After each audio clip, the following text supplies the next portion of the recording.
Hey guys, as promised, we are back today. As you guys might know, the final Civil War trailer just dropped today, and I'm here with my colleagues, intellectual inferiors, don't tell them. We're here to discuss and break it down in our very first segment of Trailer Breakdown, coming with you at Civil War. So, I'm here with my buddies Durf and Vega, both comic aficionados, both very well versed in the comic world. So, why don't you guys give a hello real quick? That's Civil War trailer day, baby. What's going on? Let's get right into it. So the Civil War trailer opens up on a snowy mountain, and I'm not exactly sure what this is, but Durf has his theory. Take it away. All right, so yeah, it opens up on the snowy mountain. It's got I guess you'd call it a flat landscape of snow there. Could be a frozen over ocean. Who knows? Yeah, it could be. Well, it leads into this shot where they're opening this big door, right? What I think is going on is I think that's actually not a shield prison or anything. I think it's actually like a Russian prison or something. Hmm. Because there's a shot when they're getting ready to open it where the guys are sticking the keys into the locks. Mm-hmm. You look at the shoulders of those guys. There's Russian flags on their shoulders, No shit. Okay. and that snowy landscape could be like a Siberian prison somewhere. Interesting. So do you think this could possibly be a flashback to Bucky being captured? Yeah, it could be a flashback to where he's being held when he's doing missions for Hydra, and they're holding him somewhere in Siberia. Because there's that shot of him opening up with Bucky and his restraints in the prison. It could also be where he's been recaptured, and maybe Cap and Stark are both going to try and get him or something. That kind of debunks my theory. I thought that the opening shot was these guys, security guards opening these doors. I thought it was to the raft that we end up seeing later, which we'll discuss. But if that's true and they have those Russian flags on their shoulder, that totally debunks what I had to say. But in Age of Ultron between Falcon and Captain America, they say that we've kind of found our guy. He's still on the run. If he does end up getting captured, that'll be interesting to see how and why. Another thing is too with the snow. There's a scene later, like more towards the end of the trailer, where you see the snow again. So Okay. we'll get back to that. Yeah, definitely. And So, if it is, so okay, in that case, maybe it's not a flashback. Maybe it's later in the movie, actually. yeah, Somewhere. I have no idea. And the fact that you see Russian flags on them actually harkens back to the Winter Soldier comic books. Bucky was brainwashed by Dr. Faustus by the Russians, so that could be something. That could be why we see that red star on Bucky's shoulder, his metallic shoulder. So yeah, that was just kind of my theory on it. But Yeah.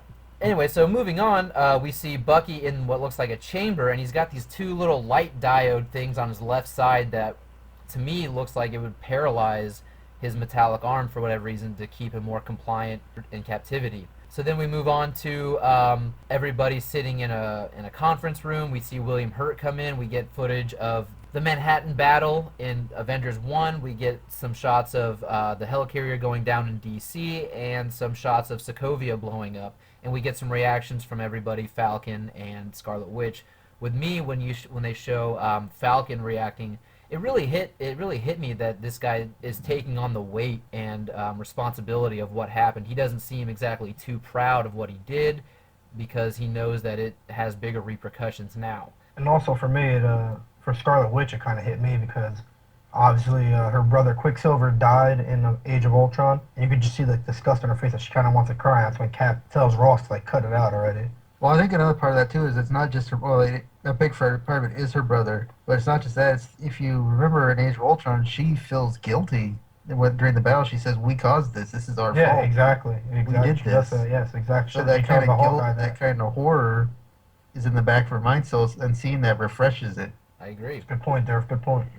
And then we move on to what I assume is the United Nations building blowing up, and then we go inside and we see T'Challa or Black Panther in a suit who looks like he's amongst all the rubble and explosions. And I think that's very interesting to see because T'Challa is in this building. It could lead to why we see later Bucky and T'Challa going at it so much, but also means that T'Challa is in the United Nations building representing Wakanda, maybe to talk about the Sokovia Accords. I'm guessing that the Sokovia Accords are a point of discussion in the United Nations. And I think too that's possible that this is a big reason why they're on the hunt for Bucky is because he's being blamed for this attack because of this explosion. When in actuality, it's probably maybe Zemo who caused it. It's possible, Yeah. but I mean, we do hear in the Winter Soldier, I believe it's Alexander Pierce who says that you are responsible for shaping the 21st century. So it could very well be that Bucky is kind of at the epicenter as well of the Yeah, Sokovia Accords. could be that too, and it could also be too. In the comics, well, in a there's some different versions of it, but in a version of it, T'Challa's father was at a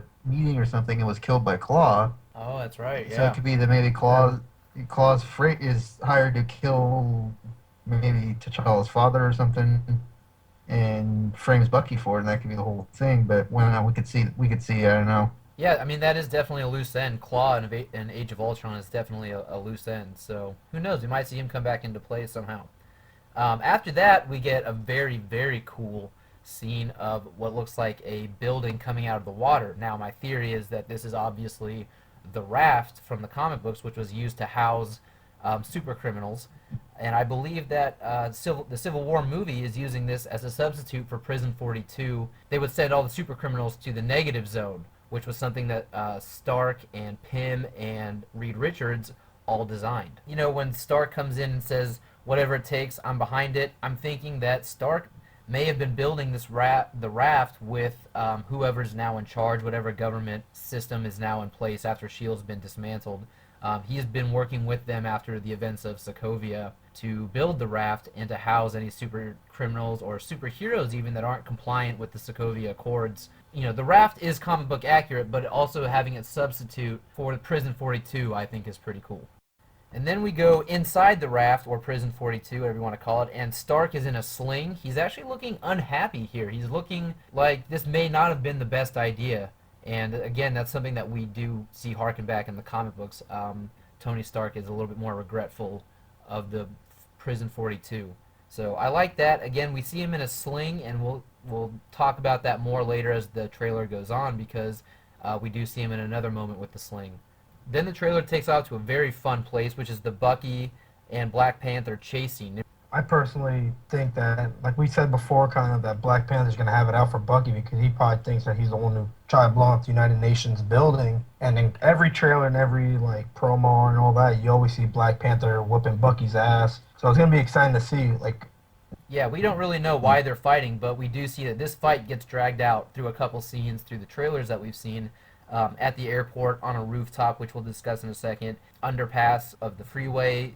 Also, I want to talk real quick about that really short pause in the trailer. If you pause it just right, you can see Black Panther jumping onto a car, but he's in a very classic comic book Black Panther very stance. comic pose. Love It's it. awesome. It's a great. Yeah, it looks like they've definitely nailed all the aspects of Black Panther's speed and agility and everything, because he's fucking outrunning Cap and able to jump onto Bucky's motorcycle. And he's catching up to Bucky on a motorcycle. So that's like, Yeah, and to see those two skid across the ground with that motorcycle flails off, that's awesome. Then we move on to Stark and him assembling his hand armor, and Bucky shoots straight into the hand. Now, this is something we've seen in past trailers, but we get a line that says, "I know we're not perfect, but the safest hands are still our own." And that's Cap talking over what's happening. And I think that's a really interesting, I think it's an interesting line, and it really shows where Captain America's coming from, why he's fighting for the side that he's fighting for.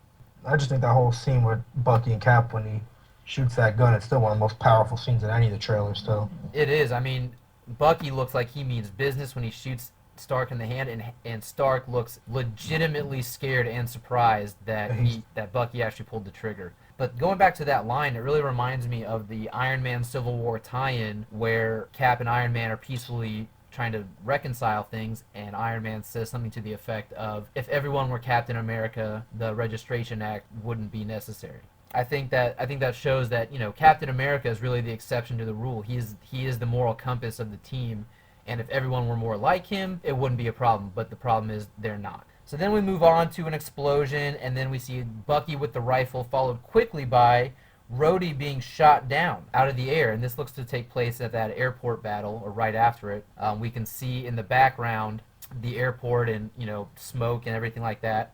Iron Man removes Rhodey's helmet, and we see him kind of holding an unconscious Rhodey. I don't want to say lifeless yet because we don't know if he's dead, but he is unconscious. We hear the line, "I was wrong about you, the whole world was wrong about you." Now, I initially thought that the whole world was wrong about you. I thought that was Cap saying it, but after Durf, you told me that you thought it was Iron Man. I went back and listened, And I agree. I think you're right. I think it is Iron Man saying this. So that's definitely interesting, and I want to know who he's talking to. But let's go back to what the hell could have shot Rhodey out of the air? Yeah, I don't know. The color indicates vision. It doesn't look like that kind of greenish that we saw in Age of Ultron when he was like shooting at Ultron and shooting the Ultron bot. So it could be friendly fire. Maybe Bucky has like a crazy weapon there, blew him out of the sky. Because obviously him and Stark have a little beef going on as well.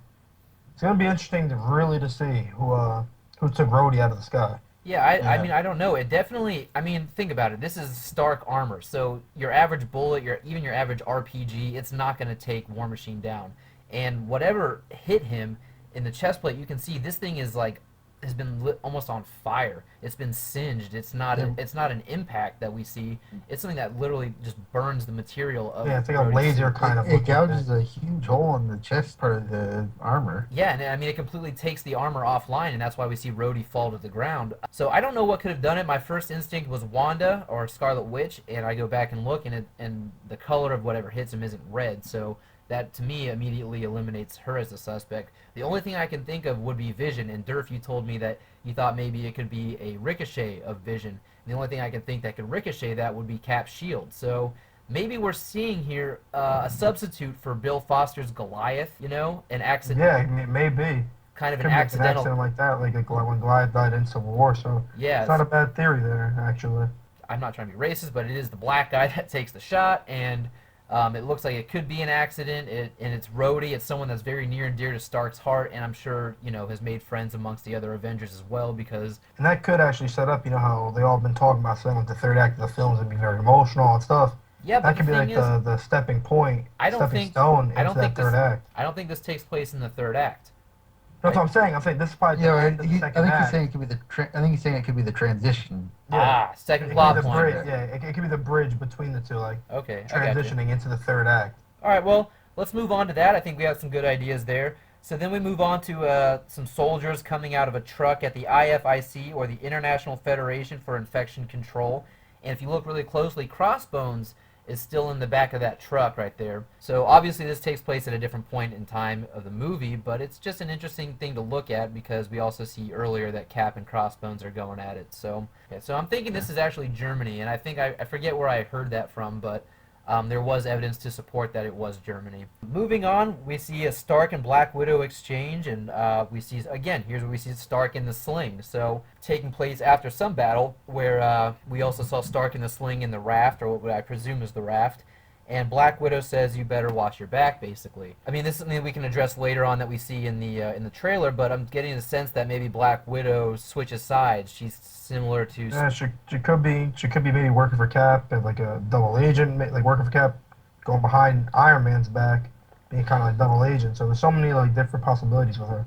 Yeah, it's very interesting to see because Black Widow and Captain America and the Winter Soldier seem to have a really strong bond, and to see them on opposite sides, it does make you raise an eyebrow as to whether or not Black Widow isn't a double agent or something of the sort. And it can also be too, that they always have had differing opinions in the movie so far of Yeah, how it could- things should be done. Yeah, So it it could could be too that she initially starts on Stark's side but realizes, oh shit, this is not the right way to go, and switches at that point. or her and Stark could just have like a little like argument kind of, you know what I mean? And like tell him like, listen, you need to start watching your back. Then if you're gonna act like that. Yeah, that's possible too. Yeah. Yeah, that's true. I mean, Nick Fury does say in The Winter Soldier that she's comfortable with everything. So I think her line of morality is a lot more gray than Captain America's. So I mean, I see why she's on Stark's side, but again, she looks like she kind of goes over to Cap's side, perhaps. Anyway, we'll talk about that a little bit more later when we see it in the trailer. Moving on to that, we see Cap in what looks to be Hawkeye's farmhouse from Age of Ultron. And we get the line, "This doesn't have to end in a fight, Tony." So, to me right there, that says we don't see him, but Tony and Cap are both at Hawkeye's farmhouse. Now, my theory on this is that, again, it harkens back to the Iron Man tie-in a little bit, where Cap and Iron Man decide to secretly meet up, unbeknownst to either of their respective teams, and they try and reconcile this thing peacefully before any further bloodshed, which again, maybe Rhodey being hurt preceded this moment. But they do it at Hawkeye's farmhouse because, one, it's something that's a little bit off the grid or below the radar, and two, that house kind of reminded them in Age of Ultron what they were fighting for. Maybe that's exactly what this is now, is they meet here to remind them, what are they fighting for? Yeah, they have conflicting ideals, but at the center of it all, they're both about keeping people safe, keeping the world safe, and I think that's why they're at the farmhouse. Again, it might not be the farmhouse, but to me, it does look to be that. It looks very identical to the farmhouse. But it does look like a more beat up version of the farmhouse. If you look in the background, the windows are newspapered Yeah, like, over. like the newspapers and stuff. Yeah, there's some broken tile in what looks to be the kitchen or something, and so maybe this is where I Captain mean, America. in Avengers: Age of Ultron, Hawkeye said he did want to redo the dining room, so it could be their dining room. Yeah, maybe they're going through construction. Good call. But to me, I think this might be where Captain America's quote unquote new Avengers are kind of hanging out after the rift is caused between the two teams. Moving on to that is when we really start to get into a lot of the action. Iron Man backhands Cap. Then we get, to me, what looks like a separate scene, or very soon after, Iron Man versus Cap with Bucky in the background. Now, Vega, I know you wanted to talk about this, and Durf, I know you wanted to talk about this. So, Vega. At first, when I first saw it, I just saw kind of like I kept pausing through like each like tenth of a second, kind of seeing like what was going on in the background. And Bucky, at first, it didn't look like Bucky had the gun to start, but he does have a gun to start. Then once Cap kind of like rolls to the floor, it looks like Bucky just maybe running towards Cap instead of like hitting Iron Man. So I don't know. And then in that chamber, there's clearly someone in there. Looks like kind of like they're sleeping, or like kind of how like Loki sits on the throne. I'm not saying it's Loki, but just the pose, like the way they're sitting in there. So what could they be going after? And it also looks like the chamber that Bucky might have been in, like kind of before, like in the opening shot of the trailer. It's kind of interesting looking at it. Doesn't look like it's in the raft. It looks to be almost in that same prison area that where you saw in the beginning of the trailer, I think. Yep, exactly, yeah. So it makes me wonder what's going on there. Why is this taking place there, and who's in the chamber there? And at one point, it does kind of look like Bucky is like punching something behind Iron Man. Yeah, Mhm. as soon as it looks Like like, he's- Yeah, like he's punching controls or something, or someone there. I don't know. It's hard to make out because it's so quick. Yeah, and I think I'm thinking that in that chamber, again, it looks like it's some kind of stasis chamber. I'm thinking this could be the Russos and Marvel kind of toying with us, and this is actually our first little glimpse at Zemo. Because again, he's not anywhere in the trailers, but if we have a keen eye, that actually might be who it is in the chamber. So moving on from that, we get the line from Iron Man, "You just started a war." I love this line, but I don't know who he's saying it to. It could be Cap, it could be Bucky, it could be Black Widow. I don't know. I mean, obviously the line of dialogue is dubbed over other images, so whatever's happening in the trailer might not be when it is said in the movie. And I want to know exactly what he's talking about. What could have just started a war? And the first thing that jumps to mind is whatever happened to Rhodey. Whoever shot Rhodey down, whatever happened, Stark's reaction is, "You just started a war." That to me has a really big emotional impact. Another place I think it could occur is actually in that conference room where we see General Ross showing all the footage, and it could be Cap saying, "Look, I'm not on board with this," and maybe that's when Iron Man responds with, "You just started a war." All right, so moving on from that, we get a fight montage, and then we get Black Panther and Winter Soldier on a rooftop. We see them going at it, and a helicopter starts shooting up Black Panther's suit. Obviously, the bullets are ricocheting off. That's a testament to the vibranium costume that Black Panther's wearing. The only other thing I want to say about this is, obviously, this isn't the same sequence. I would assume it's not the same sequence as what we saw Black Panther and Bucky going at it before. So again, it's more evidence to them going at it more than one time in the movie. So there's definitely a personal vendetta there. Then we see some explosions, and then we see a very interesting moment. Wanda, or Scarlet Witch, and Vision. And it looks like she's, I don't know, tearing him apart. She's doing something to him, but he gets down on his knees, and he does not look very comfortable. Anybody have any ideas on this? It looks like his face looks like he's really hurt. I mean, you would think Vision's obviously stronger than Wanda or Scarlet Witch because he's an android and he has the Mind Stone in his head. Maybe she's trying to take out the Mind Stone in him somehow with her powers. I don't know, but you can tell she's really getting into him and hurting him. Yeah, she's definitely messing him up. She's putting him down, and she's definitely gonna have to be their answer for Vision on Team Cap. Yeah, and another thing to note is that if you look very closely at the bottom left-hand corner, right next to Scarlet Witch's feet, there looks to be somebody's body on the ground. There's another body there, yes. I saw that, yeah. Yeah, so she's taking somebody out. Wanda might be having some kind of House of M freak out here. It has been discussed that Wanda also could be somebody who switches sides. So something happens, and Wanda is not too happy about it, obviously. But And again, it's also going down in clearly an Avenger-based place in the left corner. You see the Avenger A. good call. So yeah, it does happen in the Avengers base that I think we see at the end of Age of Ultron. And then we see some other cool shit. We see we see Ant-Man on an arrow. He's going up Iron Man's armor. Again, at that size, he can probably dismantle Iron Man's armor the way he did Falcon's and Ant-Man. So that was pretty cool. Again, very comic book accurate. Kudos to the Russo brothers for including something like that. Then we see a quick shot of Crossbones versus Cap. Crossbones literally knocks the shit out of Cap and he flies backwards. Then we see Iron Man versus Captain America. Iron Man puts his gauntlet up, says, "Final warning, stay down." Cap gets up, says, "I can do this all day." Oh, it's a beautiful throwback to that first line, or not the first line, but it was a line in the first Avenger. You know, he's fighting the bully in the alley, and he's got the same exact facial expression, same exact line delivery, everything. It's a beautiful throwback. Oh yeah. And then we see Cap and Iron Man going at it, and I love that it doesn't look choreographed at all. It just looks like a brutal all-out brawl. Again, Iron Man's not a martial arts trained kind of guy, so he's just going at it with however he knows. Cap is just beating on that helmet. It's awesome. And also, for one this- quick second, that's the scene that I was talking about where with the snow, because if you look in the background, they're clearly fighting in a snow area. So that first scene, wherever it is, they're clearly fighting there. So it must have to do in the third act, maybe. So you think that scene is tied to the beginning of the trailer and the part where we see some dude in the chamber? Yes, possibly. Yes. Interesting, interesting. Okay. And then, of course, we get to the climax of what would be the trailer, is we get the team versus the other team. So Iron Man's team versus Cap's team. We see them going at it. And here's where things get interesting. I mean, you know, everyone takes flight. Everyone starts running towards each other. Black Widow is obviously on Iron Man's side. And then when we get that pause, we get Iron Man saying, "All right, I've lost my patience," or whatever. And he gives the funny under-ruse line. We see behind Cap is Black Widow. So is this the moment that she has turned tail? Not turned tail, but is this the moment where she's flipped the switch and show Tony that she was actually never on his side? Or is this the moment where she sees, "Tony, I can't support your side anymore. I'm with Cap"?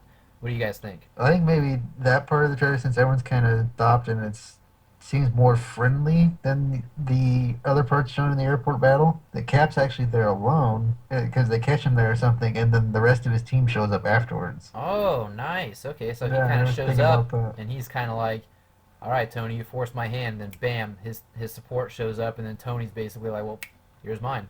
And then maybe that's why, like, when you see the other bad, like when you see them running at each other, it's 6-on-5, and it looks like just someone missing on Iron Man's side because we all know who comes in next as soon as he says the under thing. Right. And you know what? I do want to say this. This airport battle looks very much like it is the cinematic version of the battle in the Civil War comic books, where Iron Man's side brings in the clone of Thor, and that's where Bill Foster is killed. Again, going back to the idea about War Machine being the substitute for Bill Foster's Goliath.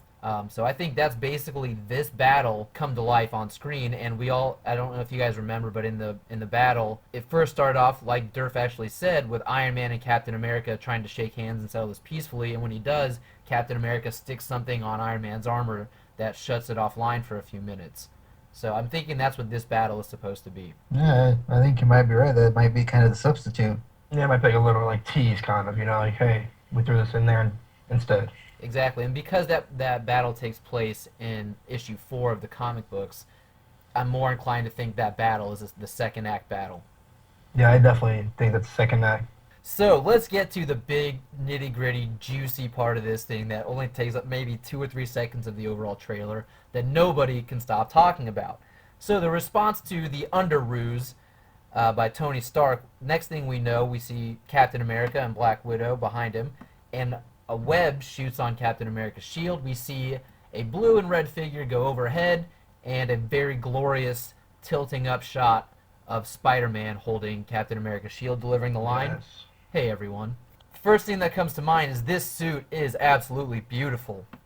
Again, this was not something that I expected to see. I did not expect to see Spider-Man in this trailer at all. I actually kind of hoped I wouldn't, but now that I've gotten him, I can't stop geeking out about it. Again, everything about the Spider-Man seems to be on point. Tom Holland's voice, the overall build of Spider-Man, the look of Spider-Man, the emotion, the way his eyes can emote due to the shutter lenses that are on there, kind of giving him that Deadpool look. I really enjoyed that. The webbing is absolutely beautiful. I mean, you guys take a look at this picture right here. High definition quality picture. It looks absolutely beautiful. And of course, he's holding Captain America's shield. What could be more glorious? Which is beautiful. It looks like Alex Ross just went on set and just like drew him out right there for them, and he just came right to life somehow. He's also very Ditko. Like, he reminds me very exactly. much of Ditko's stuff. And even John Romita Sr. too. I mean, so there's a lot of older design work in that, and also like Vegas said too, there's a lot of Alex Ross in it too. Yeah, I mean, they basically took some of the best classic artists for Spider-Man and made a suit out of it, and it's very classic, but it also feels very modern. If you look at the Spider-Man symbol on the chest, it's actually pretty small, but I like it. It's more rounded off looking. It's not so creepy crawly Spider-Man. It looks a little bit more classic Spider-Man. If you look really closely Yeah. too, when Spider-Man's going over Cap's head taking the shield, you can see a quick glimpse of the Spider-Man or the Spider logo on his back. Very classic Spider-Man. It looks 90s cartoon Spider-Man. It looks Ditko Spider-Man. It looks great. And also, if you look very closely when he's going over, you can actually see the extra web cartridges on his belt too. Yes, good call. And another thing I wanted to point out really quickly is the webbing does not look like the webbing we've seen in either other carnations of Spider-Man. It actually looks like that really thick, kind of gross webbing that's been growing on an old abandoned house for years. You know, I really like that. But again, it was beautiful. It was unexpected. Everyone's going nuts over it. Some people disagree with how it looks. Some people love it. I'm in the faction where I absolutely adore this look. It had to be different than the Amazing Spider-Man 2. It had to be different than Raimi's, but it still feels classic. It still is very identifiable as Spider-Man. Alright guys, well that's all we have for you today. If you haven't seen the trailer, look in the description below. I'm going to leave a link for it. Thanks again for listening. We hope that we provided you guys with some insight or maybe some fun theories. Hopefully we didn't spoil too much for you guys. Again, this is just us bullshitting and talking about things that we love. So be on the lookout for next week when we do a Daredevil Season 2 speculation, and then after that, once it premieres, we're going to do a review. And also be on the lookout for the next weekly poll, which will be next Wednesday. As always, please like, share, and subscribe to the channel. Leave your comments below. What did you guys like about it? What did you not like about it? Let's talk about this thing, so leave your comments below. Thank you guys for listening, and please tune in again next time. Bye, guys. Later.